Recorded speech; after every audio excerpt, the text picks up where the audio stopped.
de ese tipo, ¿no? Ustedes conocen y saben muy bien que tenemos dos diferentes tipos de tasas en el mercado, una que es la tasa activa y la tasa pasiva del mercado.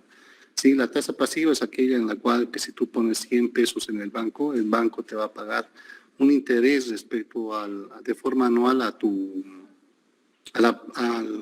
la plata que estás colocando en el banco. ¿Sí? A eso se denomina tasa pasiva, y la tasa activa es lo que básicamente el banco te cobra a ti por prestarte el dinero de otros, digamos, ¿sí? Porque el banco en realidad no tiene dinero como tal. ¿Sí? Entonces, si hablamos de la tasa de descuento, entonces tendríamos que pensar seriamente y decir, bueno, ¿qué tasa debería yo elegir para evaluar un diferente tipo de proyecto? Y eso es lo que vamos a entrar ahora, a los diferentes tipos de proyectos que se clasifican dentro del rubro industrial, empresarial, comercial, etcétera, etcétera, para poder evaluar un diferente tipo de proyectos. Evaluación de proyectos hay muchos, desde la creación de una campaña de marketing, de una promoción, de poner rutas horizontales, verticales dentro del mercado, llegar al punto final de venta, ¿no? En promociones, descuentos, etcétera, que puedes hacer que tus ventas se disparen un tiempo y que vuelvan después a ritmo normal, digamos, ¿no? Campañas publicitarias, televisivas, spots, redes sociales, etcétera, donde tú inviertes un monto de dinero y empiezas y con la prospección de que necesitas un retorno de esa inversión como tal en poco tiempo. ¿Ya? A eso es lo que quería llegar, ¿sí? Nosotros deberíamos pensar en cualquier proyecto de inversión que se denomine, que nosotros necesitamos recuperar el dinero en el menor tiempo posible para poder hacer otro tipo de inversiones. Si la plata parada no genera plata, si la plata en movimiento sí lo hace, ¿sí? De ahí vamos a hablar un poquito más de los diferentes tipos de pagos que hacen las empresas, otras pagan a 30 días, 180 días, ¿no? Y vamos a hablar un poquito del caso que les he mandado, que es un caso completamente sencillito, ya, pero había que tomar ciertas consideraciones como tal, que enseguida me van a comentar ustedes cómo hicieron, qué consideraciones tomaron para poder resolver el ejercicio, por ejemplo, ¿no? No recibí de ninguno de ustedes una pregunta aclaratoria que me diga, por ejemplo, oye, Abad, esos 40,000 pesos es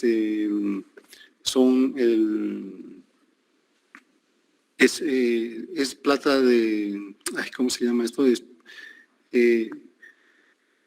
plata que se recupera de cada uno de los camiones o de todos los camiones, por ejemplo. Quiero saber el criterio que ustedes han tomado para también saber exactamente cómo ha sido su análisis de sensibilidad y a qué precio debería ser el nuevo precio para que el proyecto te salga no factible, por ejemplo, ¿no? Todo eso lo tenemos que revisar, ¿ya? Está claro, entonces, ¿no? Tenemos que nosotros pensar, sopesar sobre lo que es el tema del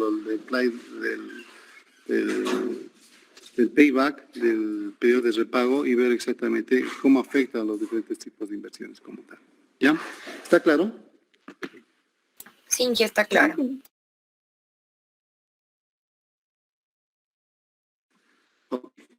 Bien, vamos a hablar, por favor, esto no está escrito en ningún lado, les voy a pedir por favor que anoten, es como si estuviéramos nosotros en clases, y que anoten, registren o graben, no sé, como ustedes quieran hacerlo. Porque vamos a hablar de diferentes tipos de proyectos de inversión dentro de la empresa, ¿ya? Y cada tiene un criterio específico de evaluación como tal, ¿ya? Uno de los proyectos más importantes dentro del rubro industrial es el proyecto CCD, ¿ya? Así sus acrónimos en inglés, Consumer Driven se llaman, ya son proyectos de inversión de ahorro, de costos de ahorro de costos, perdón. Ya, CSD, los proyectos de ahorro de costos.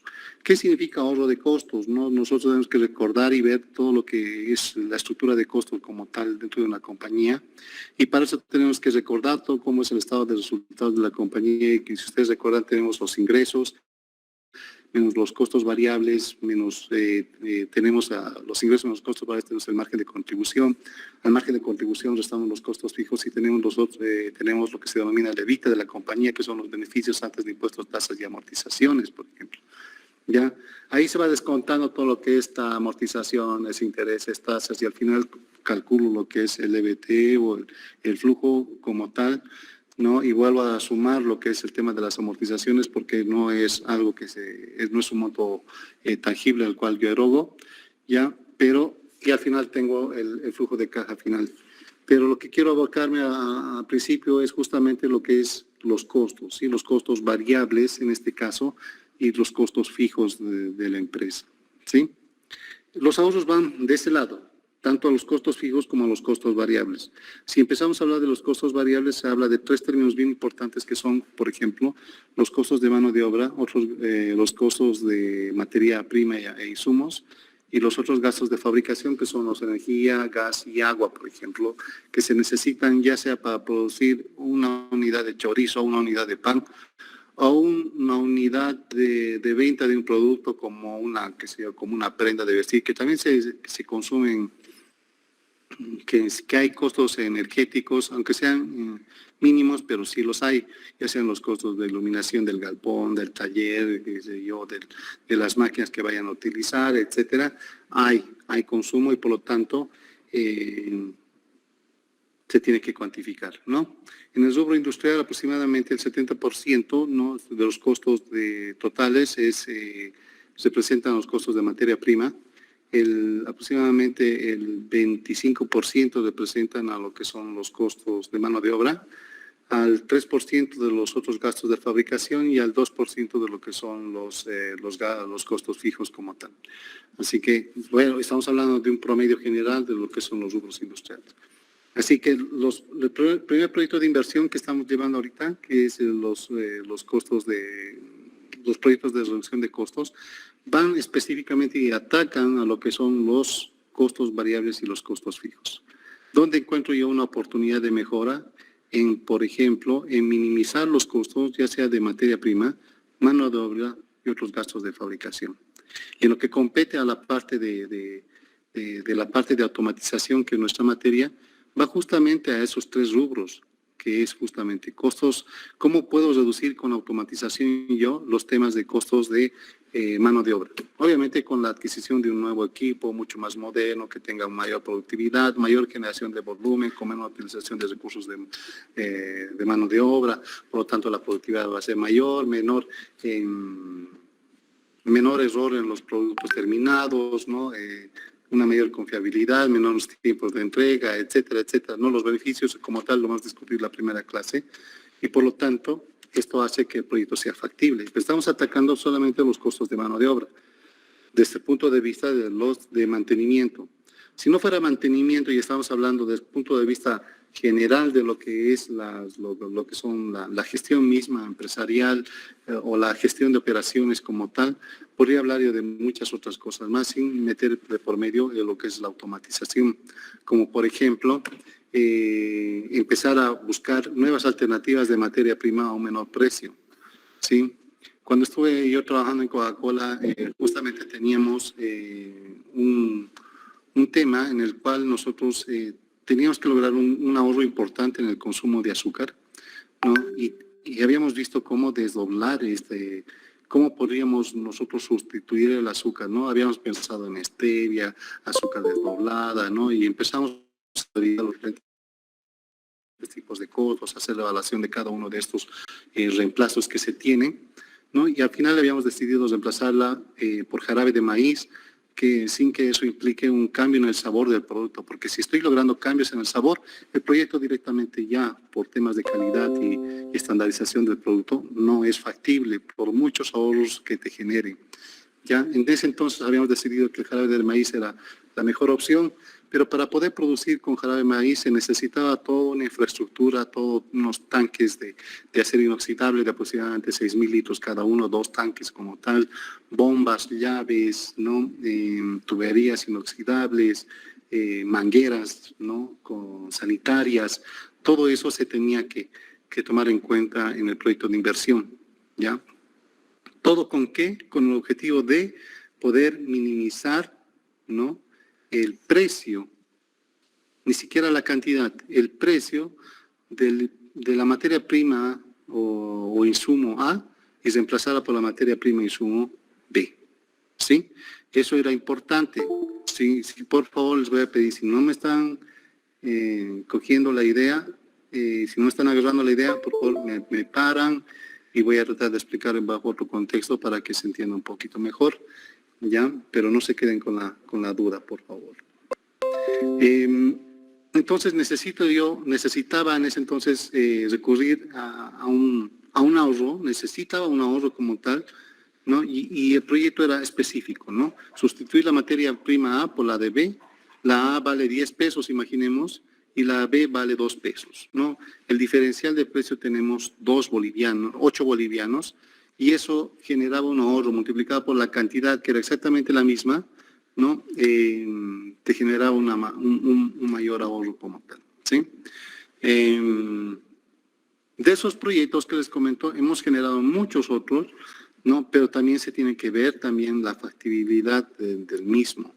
Les comento otro proyecto, ¿no? Nosotros utilizábamos en cervecería, cuando trabajaba en cervecería, filtros trap, son como unos cartuchos de filtro que trabajan de 0,5 micras como máximo, ¿ya? Y retienen partículas en suspensión de la cerveza, etcétera, por arrastre de las tierras de filtración, tierras diatomeas, etcétera, por diferentes motivos, ¿sí?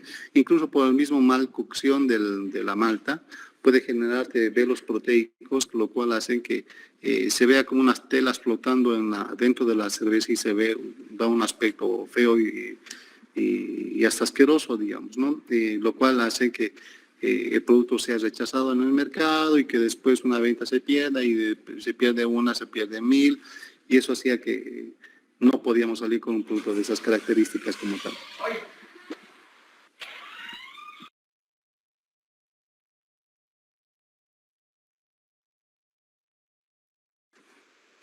¿Ya? Entonces, tengo que tomar en cuenta todo ese tipo de aspectos. Pero el otro proyecto que les quiero comentar era justamente los filtros trap.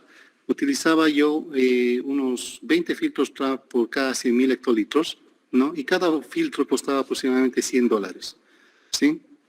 Viene un supervisor nuevo y me dice, hemos conseguido con el departamento de compras un filtro nuevo, ¿no? De las mismas características de 0,5 micras, la marca es Patito, ¿no? Pero estamos seguros que te va a servir y y va a ser mucho mejor. Lo probamos, ¿no? En vez de aguantarme 100.000 hectolitros el filtro, aguantaban solamente 10, ¿sí? 10.000 hectolitros. ¿Eso qué me involucraba? Tiempos perdidos, 10 veces el valor, porque en vez de usar un cambio, yo tenía que utilizar 10 veces, si ustedes multiplican $100 por cada cartucho, que son 20, son $2.000 que yo gastaba por 100.000 hectolitros. Ahora gastaba aproximadamente entre $300, ¿ya? Por cambio, pero solamente me duraban 100.000, ¿no? 10.000 hectolitros. Si yo multiplico 3.000 por 10, ¿no? Ahí son 30.000, ¿ya? Sí, 30.000, 300 por 10, a ver, son 3.000 creo. 300 por 10.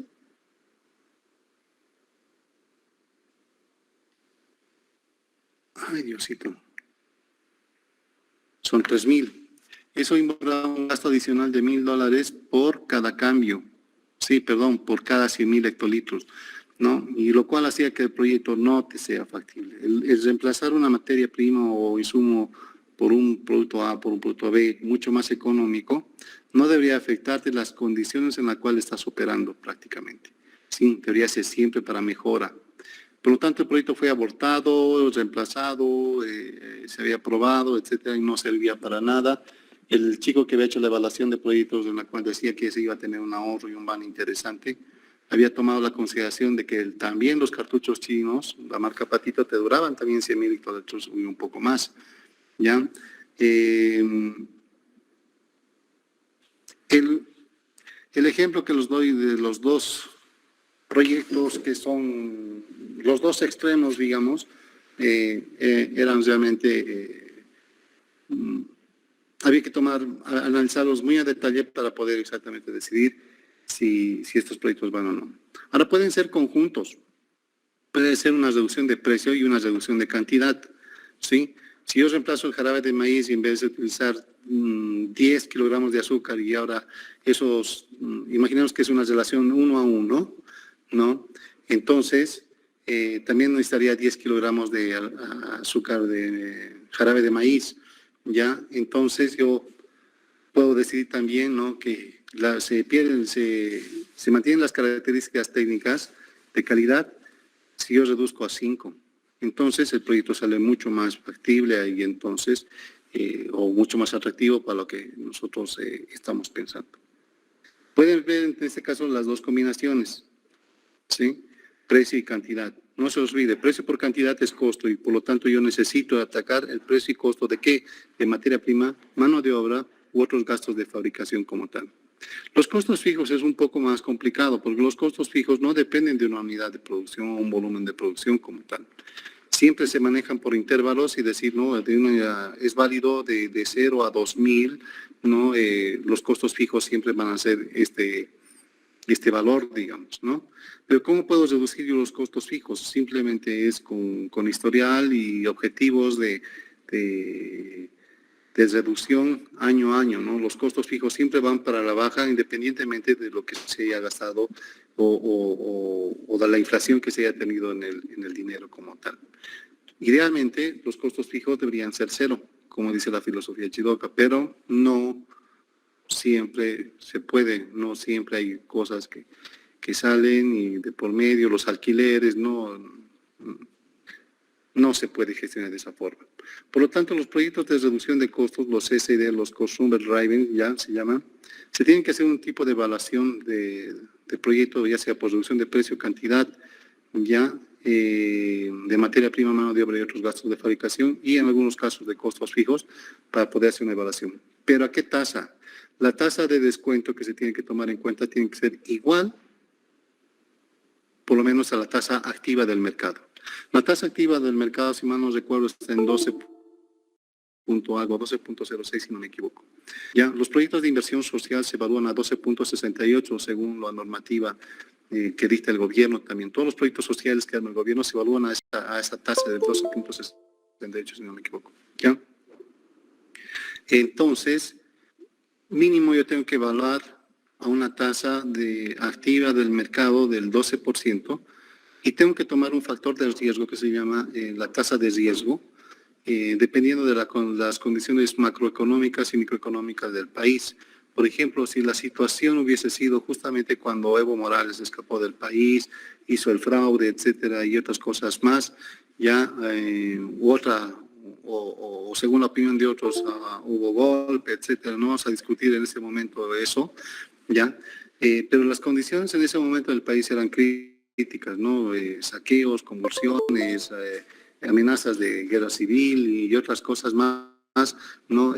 Terror nocturno en los vecindarios, ¿no? Seguramente ustedes han vivido eso como todos nosotros y hacen que las condiciones de inversión como tal en el país sean poco desfavorables. Por lo tanto, las tasas de riesgo como tal crecen, ¿no? Pero ¿de qué depende ese crecimiento, no? ¿Cómo decir que la tasa de riesgo actual en el país está en un 5%, está un 50%, ¿no? Y se tiene que sumar de eso a la tasa activa del mercado? Ya, cuando ustedes no estaban todavía ni en proyecto, ¿no? En 2001 aproximadamente, o en 2000, cuando Goring y Sánchez de Lozada se escapó, eran más aún las convulsiones, no había bloqueos con alambre, con puntas, ¿no? Amarradas de extremo a extremo para que ni las bicicletas puedan circular, ¿no? Saqueos, robos, había un montón, ¿no? De violaciones, asesinatos y otras cosas más que hacían que, ¿no? Saqueos a las empresas, a cervecería nos tocó defender en esa ocasión, ¿no? A puño limpio y con lo que teníamos de los rateros, ¿no? Entre todos los trabajadores para que no saquen nuestra empresa y nuestra fuente de trabajo. Ya eso prácticamente ha hecho que ese riesgo sea tan alto que en ese momento cervecería diga, bueno, los señores, vamos a evaluar los proyectos de inversión con una tasa de riesgo del 25%. ¿Sí? Entonces evaluamos a la tasa de descuentos del 25%. No, me dice, no. Al 25% yo le tengo que sumar la tasa activa del mercado y entonces nosotros vamos a evaluar el proyecto a una tasa de riesgo máximo del 37%. ¿Ya? Imagínense evaluar un proyecto de inversión al 37%. Esto hacía que muchos de los proyectos se cayeran inmediatamente, ¿no? Y solamente aquellos proyectos que superen el 37%, como dictaba la TIR, ¿no? Era exactamente las que se podían llevar a cabo, ¿no? Había muchos proyectos de mejora, de implementación, temas de seguridad, de reducción de costos, ¿no? Pero la empresa no tenía la seguridad jurídica ni nada para poder hacer inversiones dentro de lo que corresponden al país. Había amenazas de nacionalización, ¿no? de las empresas, ¿no? Como estaban ahí en ese entorno de conflicto, estaba principalmente Evo Morales antes de que sea presidente, no había justamente su lema o su grito de guerra era la nacionalización de todas las empresas gringas, capitalistas, ¿no? Oligarcas, etcétera. Ustedes ya conocen el verso de ese lado de la política del país, y esto hacía que justamente no se podía hacer muchas inversiones, ¿ya? ¿Se entiende qué es tasa de riesgo máximo, jóvenes señoritas?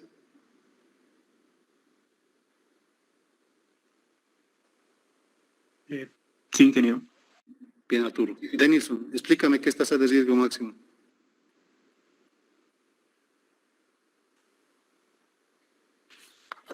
Denilson.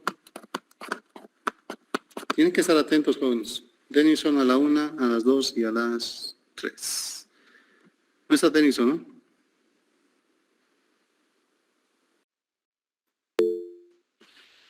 Dice que está, pero sin micro. Pero si no te escucho, no estás. Así que por favor tienen que garantizar. Yo no sé si estás en la calle, si estás en el trabajo, ¿no? Ahorita no les estoy pidiendo prender su cámara, pero en algún momento los voy a hacer. Así que tengan mucho cuidado. Joel, por favor, coméntame qué es tasa de riesgo máximo. ¿Cuál Joel? ¿Joel Ariel Paco o otro Joel? Hay dos. Tú, Ariel, por favor. Joel, Ariel, Paco, por favor. Bueno, según estaba explicando con sus ejemplos de su vida profesional también, puedo decir que la tasa es más o menos un interés de un evento más o menos que cambian respecto a la situación de un país. Usted va a dar el ejemplo de cuando había golpe o fraude, en esos momentos había muchas conclusiones y esas veces aumenta, ¿no?, la tasa de riesgo, y todos los proyectos que superen esa tasa, entonces pueden ser puestos en práctica, por decirlo así. Sí, tasa de riesgo máximo, Joel, se llama a la tasa activa más la tasa de riesgo estipulada por la empresa, institución, lo que tú quieras, persona, ¿ya? Es la sumatoria, no te olvides, del 12% más la tasa de riesgo que ponen. A eso se denomina tasa de riesgo máximo. ¿Okay? El 12% es de proyectos sociales, esa parte no, el 12% es la tasa activa del mercado. Un proyecto de inversión privado por lo menos debería evaluarse mínimo un 12%. Si estuviera riesgo en el país, digamos, no sé, si todo esto fuera toda una belleza donde todo el mundo está creciendo, la economía está floreciendo, etcétera, no tenemos ni enemigos externos ni internos, nada, y todos estamos trabajando, no hay absolutamente un riesgo, entonces los proyectos deberían evaluarse mínimo un 12%. ¿Ya? Sí. Una pregunta, entonces la tasa activa vendría siendo la tasa del costo de oportunidad, ¿verdad? Sí. Sí. Está bien, gracias. ¿Ya? Ingeniero, disculpe, ¿la tasa de riesgo es estipulada por la empresa? Sí, es más un criterio. Obviamente cada una si nosotros fuéramos 70 empresas con contexto macroeconómico del país, por ejemplo, ¿no? Dependiendo del ala donde estés, digamos, ¿no? Y diga, si yo fuera masista, diría, no, pero si esto está una belleza, ¿no? Estamos muy bien, el mercado está creciendo, tenemos reservas, así tenemos un crecimiento del 9.4 y nos mentimos a nosotros mismos, ¿no? Y como dijo el presidente hace poco.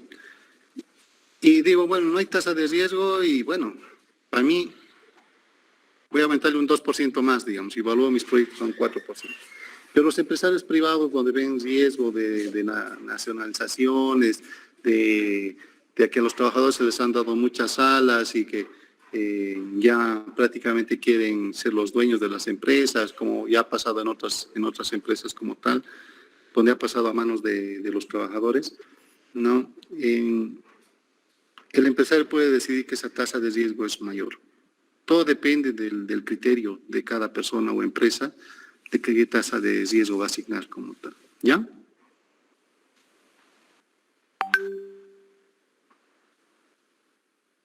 ¿Está bien? Sí. Y una consulta. Bien.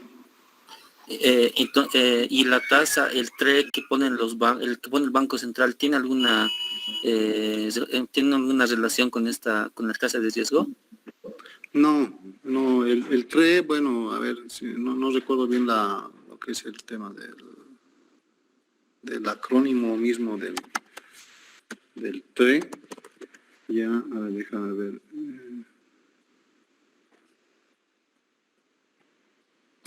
No, el TRE, bueno, como dice, ¿no? Es la tasa de interés que se suma a la tasa base en los préstamos con interés variable otorgado por las entidades financieras. No.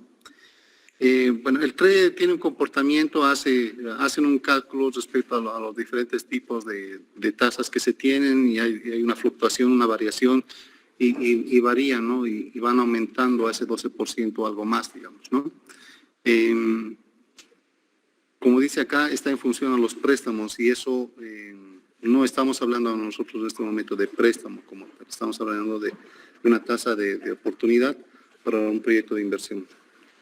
Que puede ser obviamente con recursos propios o recursos no propios, digamos, ¿no? No tiene nada que ver la tasa de riesgo máximo con la TRE. Son dos conceptos completamente distintos. Está bien, gracias. Ya. Bien.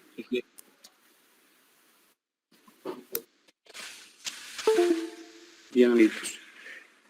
¿Se entiende entonces qué es la tasa de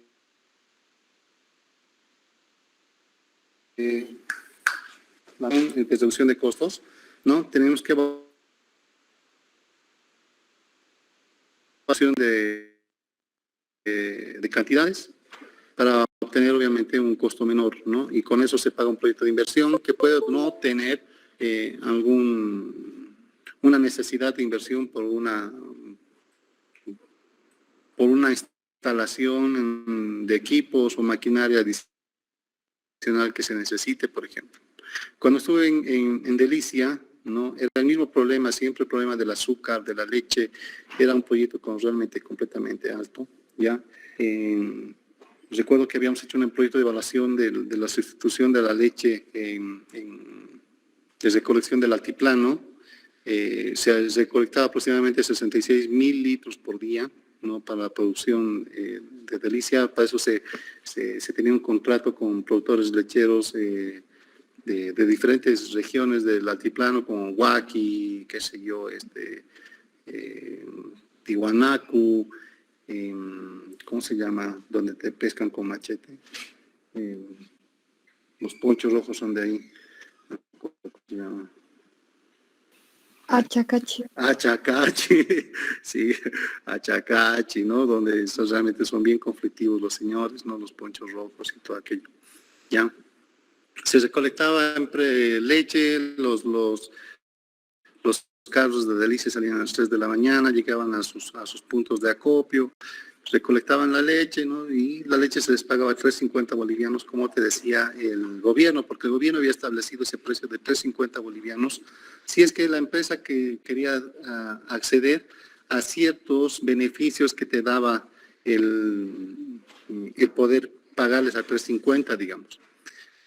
Pero el pagar de 3.50 realmente no tenía pocos beneficios como tal, así que habíamos pensado en una sustitución que era, por ejemplo, la compra de leche en polvo de Uruguay, que estaba aproximadamente 1.3 bolivianos el kilo, ¿ya? Y se la tenía que reconstituir. ¿Cómo se reconstituye la leche en polvo? Porque no, la leche en polvo es una cosa, ¿no? Y la leche líquida es otra cosa, ¿no?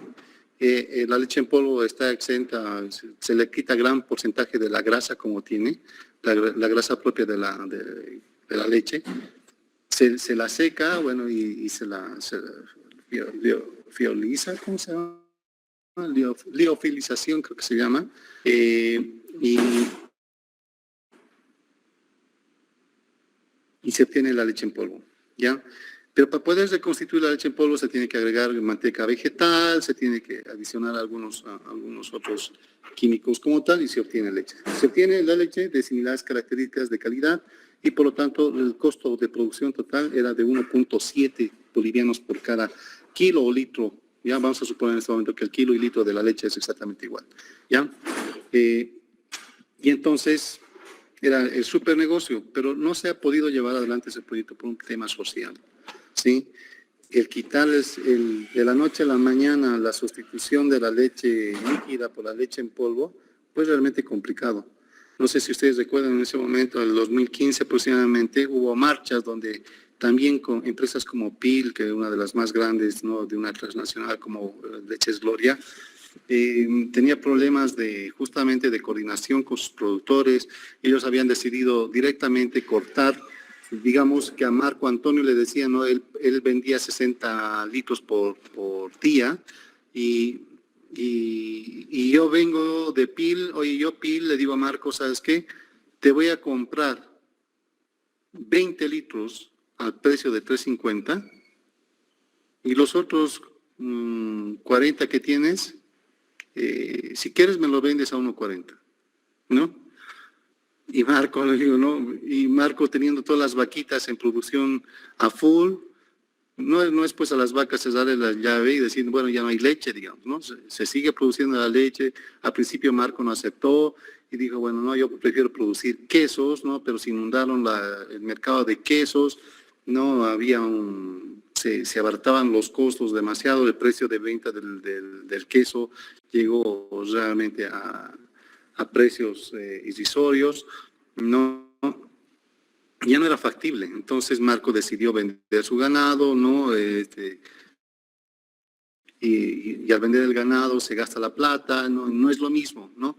Ya no hay un crecimiento como tal, y entonces la gente, los productores lecheros, los campesinos se calentaron con PIL y empezaron a hacer marchas, bloqueos, y hubo convulsiones sociales muy fuertes, pidieron la cabeza del gerente general, al cual lo descabezaron por esa situación, ¿ya? Situación similar fue en Delicia, ¿no? Donde yo, por ejemplo, estaba a cargo de la parte agropecuaria, de la negociación del precio con los productores lecheros, pero nuestra negociación fue un poco más light, ¿no? No cortamos a Marco y le dijimos, Marco, bueno, tu producción son 60 y no puedes crecer más, ¿no? No te voy a quitar, te voy a seguir pagando los 3.50, 60 a 3.50 los 60 litros, pero ya no te voy a aceptar un litro más, ¿no? Y entonces a Marco les restringía, obviamente, su crecimiento y se mantenía en un estatus como tal. Empezamos a colocar cupos, ¿no? Por los costos altos, ya se hacía no factible la producción de la leche entera, por ejemplo, que vale aproximadamente entre 5.50 a 6 bolivianos, y los costos de producción superaban los 7 bolivianos, ¿ya? Prácticamente era inviable seguir produciendo ese tipo de leche por los costos demasiado altos.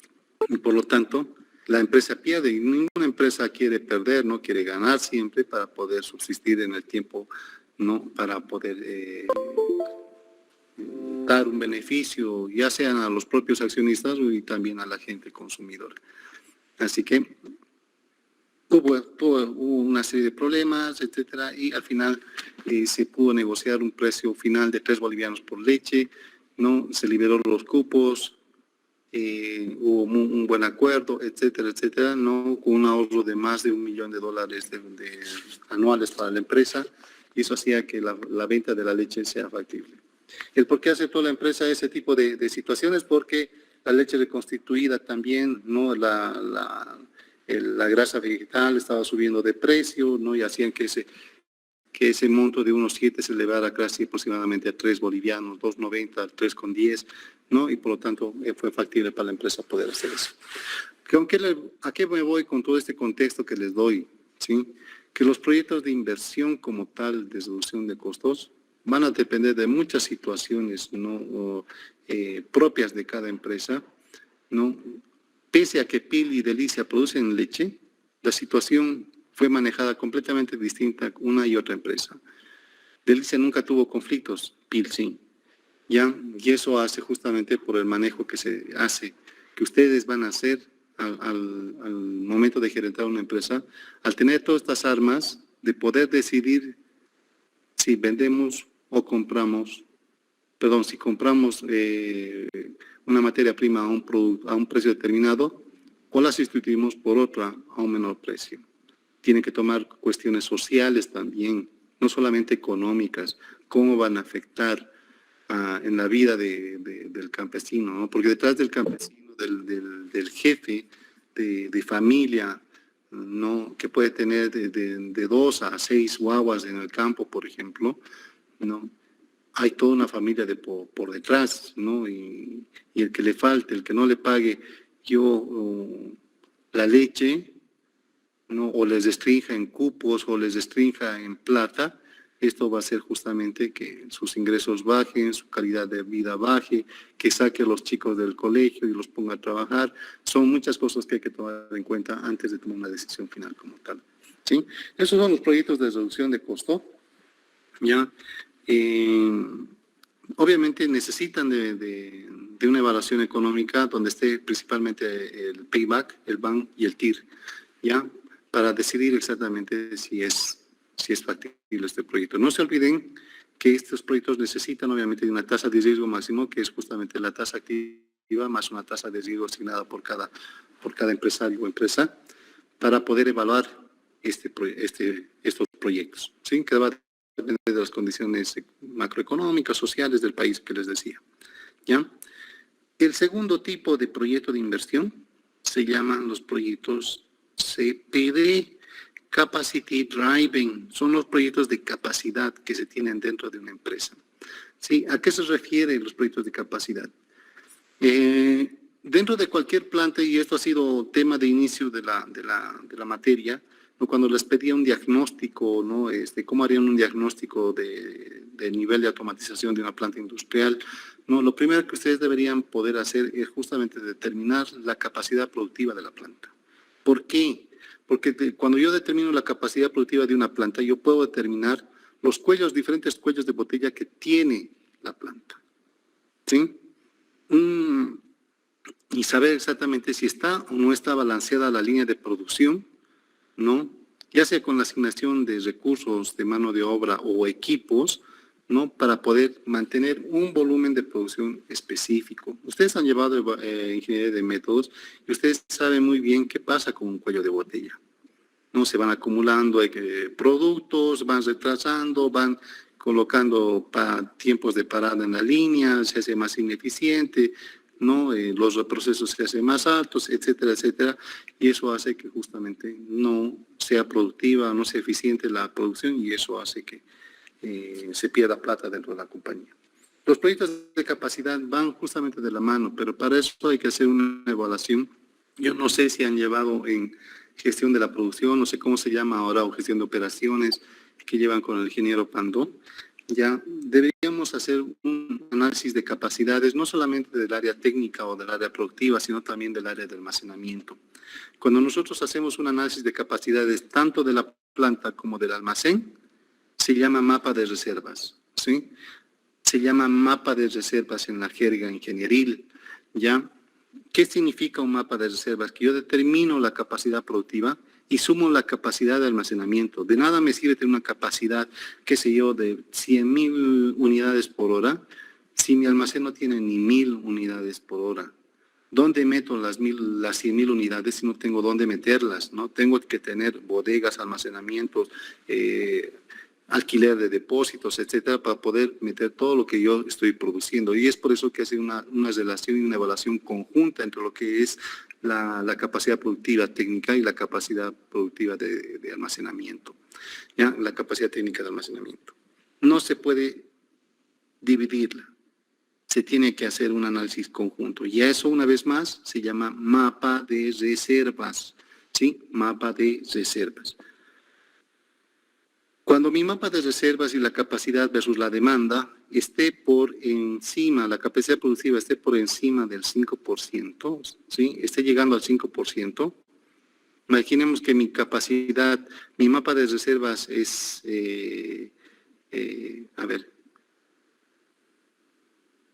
mi mapa de reservas es 105, ¿sí?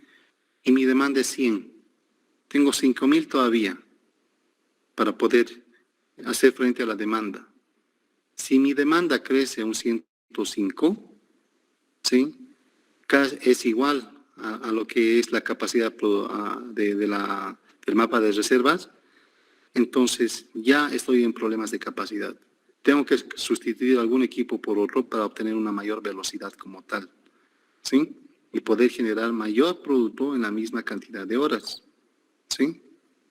Entonces se van generando bajo ese esquema y análisis, ¿no? de capacidades técnicas de producción y de almacenamiento versus la demanda, se van generando los proyectos de capacidad, ¿sí?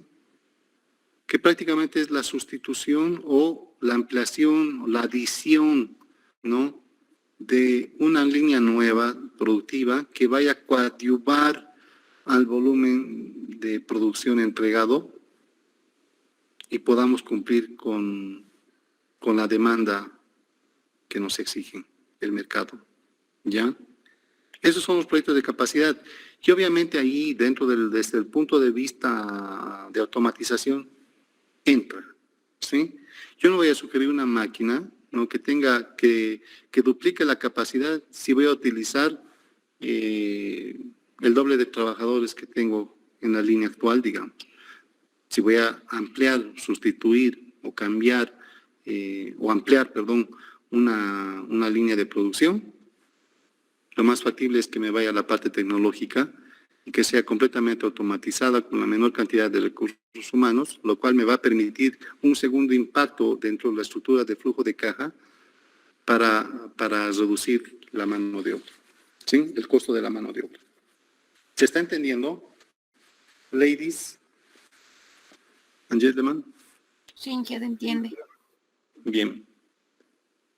Yo no me enojo, ya les había dicho, ¿no? Que no me enojo si me preguntan. Es más, me gusta que me pregunten, que haya debate, que me digan, no, ya va, no estoy de acuerdo, porque, ¿no? Puedes estar no de acuerdo, ¿sí? Yo voy a tratar de convencerte, bueno.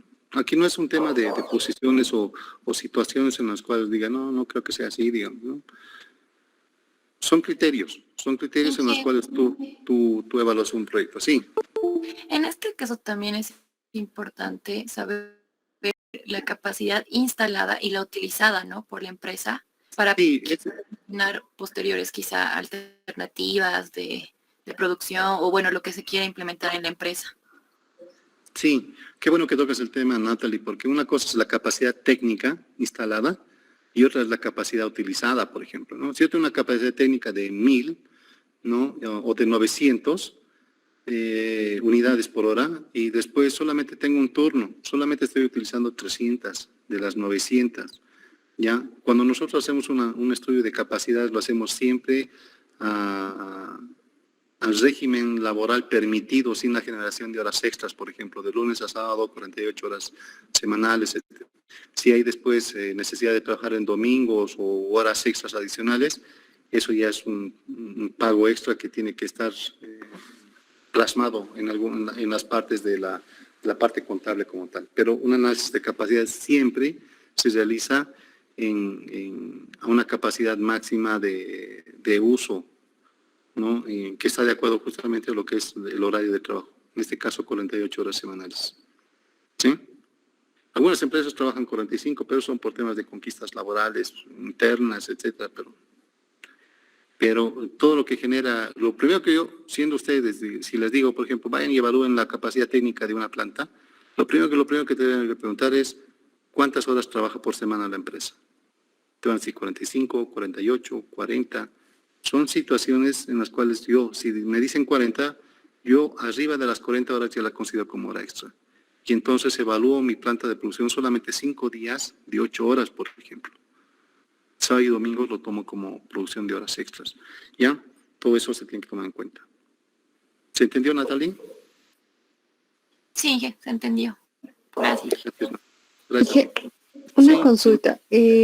Analizábamos lo que es el mapa de reservas y la demanda. Estos, más o menos, ¿qué diferencia deberían tener? No sé si lo escuché mal, ¿era el 5% o Sí. debe ser más?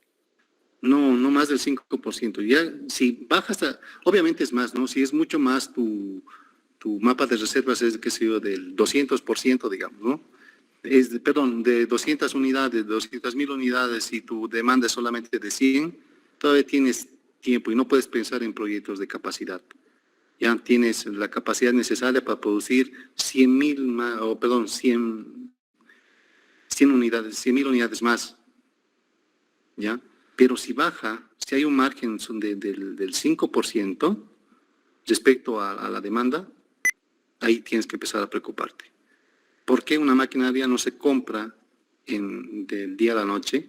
Comúnmente son importadas, tardan 6 meses en la fabricación de estos equipos porque son todos a pedido. En la implementación, en el montaje son otros 2 meses, ¿no? Y la primera unidad lo hacen después de los 7 meses, ¿no? Por eso el mapa de reservas se hace una evaluación anual, no se hace una evaluación mensual. Te pueden pedir una evaluación mensual, pero comúnmente se hace una evaluación anual. Comúnmente tienes un año para poder decidir en ampliar una nueva planta, digamos. Y ahí entra lo que es lo que denominan las plantas, que es el master plan ya de inversiones, ¿no? Y dicen, bueno, ¿cuál es el master plan? Hemos detectado el mapa de reservas, entonces necesitamos una nueva línea de producción para seguir atendiendo la demanda, ¿no? Van y justifican con esos análisis que hacen de mapa de reservas versus demanda y dicen, muy bien, señores, entonces, está justificado, cuánta plata necesitamos 10 millones de dólares, cómo lo vamos a pagar con un incremento del volumen de ventas, y eso ya es parte de la evaluación del proyecto. También en proyectos de capacidad se necesita payback, ban y TIR, ¿ya? Payback, ban y TIR. ¿Estamos? Sí, gracias. Gracias a ti. Ya, y hoy día vamos a hablar de lo último, por favor. Yo les voy a pedir que me excusen un poquito, todavía no me siento bien. Es los proyectos de inversión sociales, ya que son los ESL. En sus acrónimos en inglés son Environment Social Legal, ya proyectos sociales legales, si quieren traducirlos en español. Ya, los proyectos sociales son aquellos proyectos, por ejemplo, en los cuales ¿no? la planta se siente, digamos, y dicen, bueno, señores, va a ser uno de nuestros pilares dentro de la planta, la seguridad. Entonces vamos a arrancar por el tema de resguardos de máquina. Necesitamos resguardos, sensores, aperturas con paros de máquina, y eso necesita de una inversión como tal. Muy bien, otro dice, entonces podemos encarar otro proyecto que es justamente el reemplazo de los EPPs que se les ha dado a la gente. Antes se les daba solamente cada año, y ahora hemos visto que por desgaste, etcétera, de las botas de trabajo, ropa, etcétera, y justamente para la muda, para que la gente ande limpia y no cochina, se necesita por lo menos 2 mudas dentro de lo que es el año. Entonces van generando proyectos chiquitos, sí, de montos pequeños tal vez, ya, pero son proyectos sociales, ¿sí? La generación, por ejemplo, o la construcción de un polifuncional para los vecinos, ¿no? Por ejemplo, YPF incurre en muchos de estos proyectos sociales por el tema de paso de sus gasoductos por determinadas regiones o poblaciones. Sí, cuando pasan los gasoductos o oleoductos por una región, comúnmente las autoridades originarias van y hablan con la empresa y le dicen, necesitamos que nos den algo porque están fluctuando nuestro espacio, digamos, ¿no? Y van generando, y puede generarse conflictos, y van generando y les dicen, ¿no? Les piden tinglados, teatros, canchas techadas, ¿no? Y son proyectos sociales y la planta tiene que rogar aquello, ¿ya? Si ustedes revisan bien esa naturaleza misma de esos proyectos, no tienen un retorno de la inversión, ¿sí? No tienen como tal un retorno de la inversión y por lo tanto no debería hacerse una evaluación económica como tal, con un ban o payback, digamos, ¿sí? Porque los ahorros que tú vayas a generar son realmente, ¿cómo les llaman? Son supuestos, ¿no? Por eso cuando me toca proyectos tesis, ¿no? De algunos de ustedes, y hacen evaluación de, por ejemplo, dicen, no, voy a hacer el proyecto de la generación de seguridad industrial en la planta X, ¿ya? Hacen todo un tema de evaluación y hacen evaluación social y dicen, no, voy a bajar de accidentes de 10 a 2, digamos, ¿no? ¿Y por qué no a 0? ¿No? ¿Y por qué no a 8? ¿No? Está basado en base a supuestos en los cuales no son realistas, ¿ya? Y por lo tanto no deberían tener evaluación económica como tal. Tal vez una evaluación beneficio-costo, digamos, de lo que se obtiene, pero más nada, ¿ya? Y es uno de los principales errores que van cometiendo justamente ese tipo de proyectos como tal. No tienen evaluación económica, por favor, jóvenes, señoritas, grábenselo. Ese tipo de proyectos no se los puede evaluar. Beneficio-costo seguramente, ¿ya? Pero no una relación BAN-TIR, payback, ¿no? Para un BAN-TIR necesito saber qué ahorros tengo, qué costos tengo. Bueno, los costos son fáciles, necesito capacitación, necesito ropa, necesito, qué sé yo, nuevos sensores, guardas máquinas, etcétera. Pero los ahorros, voy a evitar de 10 accidentes a 1. No sé si me entienden, ¿no? Es bien subjetivo esa evaluación, no se puede afirmar 100% de que sea así. ¿Sí? ¿Se entiende? Sí. Bien. Les voy a mandar material, por favor, para estos días. El segundo turno de laboratorio, por favor, los equipos 7, 8, 9, 10, 11 y 12.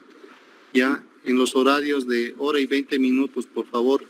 7, 8 a las 12, 8 y 9 después de hora y 20 minutos.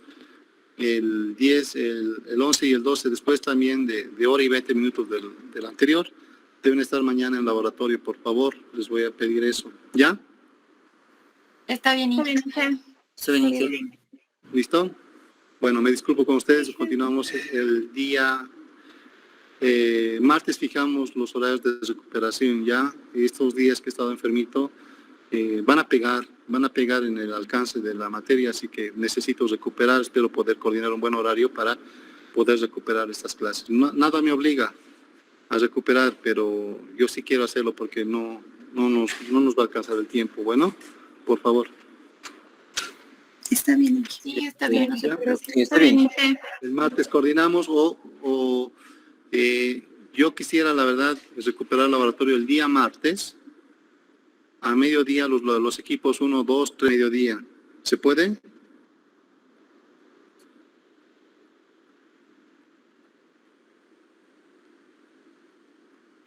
Le podemos Piénsenlo. confirmar, Inge, en los Piénsenlo, por favor, revísenlo, revisen sus horarios, sus actividades pendientes y todo lo que tengan. Me confirman, por favor, en WhatsApp por equipo, ¿ya? Ya estoy configurando el Google, ¿cómo se llama? El Moodle. Ya les voy a crear y ahí van a subir todos sus trabajos de hoy. Ya me toca revisar cómo han hecho la evaluación económica. Espero que hayan tomado todas las consideraciones respectivas. El test como tal estaba un poquito pesado, sí había que revisar muchas cositas de finanzas. Ya vamos a ver cómo lo resolvieron. Siempre 6 cabezas piensa mejor que una y así deberían haber hecho un buen test como tal.